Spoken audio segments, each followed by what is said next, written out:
नमस्कार. आज आपण बनवणार आहोत आंबाड्याची भाजी. त्यासाठी आंबाड्याची भाजी नीट निवडून घेतली आणि पाण्याने स्वच्छ धुवून घेतली आहे. त्यानंतर त्याच्यामध्ये मिरची घालून आणि शेंगदाणे घालून एक ग्लासभर पाणी घालून आपण ते शिजवायला ठेवणार आहोत. शेंगदाण्याच्या ऐवजी तांदूळ वापरलं एक चमचाभर तरी चालेल. तर एक 10 मिनटं आपण ही भाजी झाकण लावून शिजवून घेऊया. 10 मिनटानंतर आता आपण पाहतोय ही भाजी चांगली व्यवस्थित शिजलेली आहे. आता ह्यातलं जे जादाचं पाणी आहे ते आपण सर्व काढून घ्यायचं आहे आणि भाजी थंड होऊ द्यायची आहे. तर आता आपण खलबत्ता स्वच्छ धुवून घेतलेला आहे. तर त्याच्यामध्ये हे ठेचून घेणार आहोत. त्याच्या आधी मी काही लसणाच्या पाकळ्या फोडणीसाठी ठेचून घेते.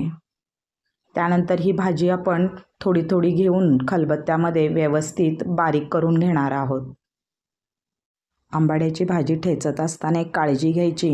जेव्हा आपण वरचा बत्ता मिरचीवर आदळतो तेव्हा ती पचकन डोळ्यात उडायची शक्यता आहे. त्यामुळे ती मिरची जपून खालच्या दगडाला घासतच पहिल्यांदा बारीक करून घ्यायची. अशा पद्धतीने सर्व भाजी मी खलबत्त्यात बारीक वाटून घेतलेली आहे. आता आपण फोडणीला घालूया. फोडणीसाठी एक कढई गॅसवर गरम करायला ठेवली आहे. त्यात एक 1.5 चमचा तेल गरम झालं की त्याच्यामध्ये आपण जिरे घालणार आहोत. त्यानंतर लसूण घालूया. लसणाचा थोडा कलर बदलत आला की आपण कांदा घालूया. लगेचच मीठ घालून हे सगळं एकदा व्यवस्थित परतून घेऊया.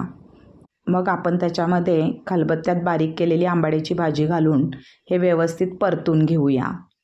तर अशा पद्धतीने झणझणीत आंबाड्याची भाजी भाकरीसोबत खाण्यासाठी तयार आहे.